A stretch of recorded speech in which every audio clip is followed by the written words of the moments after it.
Luke's Gospel had been written to encourage the faith of his patron, a woman of noble birth, given the honorary name of Theophilus, friend of God. Theophilus' journey of faith continues as Luke recounts his second book, The Acts of the Apostles. What about other faiths? So, when Paul arrives in Jerusalem, the Jews have him arrested. The officials imprison him for 2 years before he appeals to Caesar and sails with you to Rome. We sail along the coast of Crete.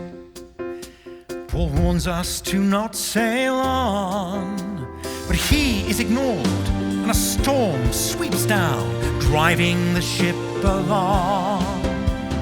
We take a fearful battering. The storm rages for days and days. We lose all hope of being saved.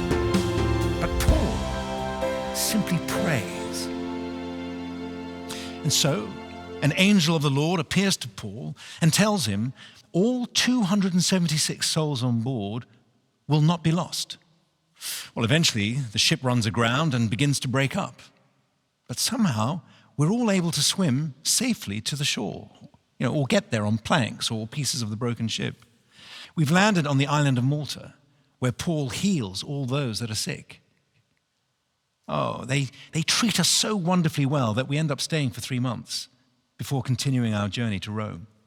And it was Rome where you left Paul under house arrest. Yes. He was spending his time writing letters of encouragement to the churches he founded. When you were caught in that raging storm, tossed and turned by the waves, did you believe what the angel told Paul, that all on board would be saved? Many on board had lost all hope, but I just clung on to this. The power that hung the stars in place is in God's fingertips. And Jesus said we can move mountains with faith as small as a mustard seed. So yes, hand on heart, what the angel said, I did believe. Faith. There are lots of other faiths as well as faith in Jesus. So let's say that God is to be found at the top of a mountain, and that mountain has lots of different paths of faith leading to the top.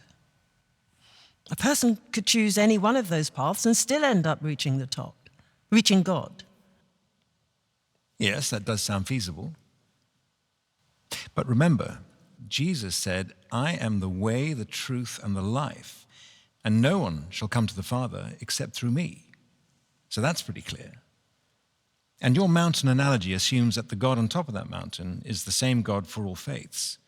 However, different faiths have different ideas about their gods. But the God I want to put my faith in is the one I know loves me so much that he was willing to leave his place in heaven in order to die for me.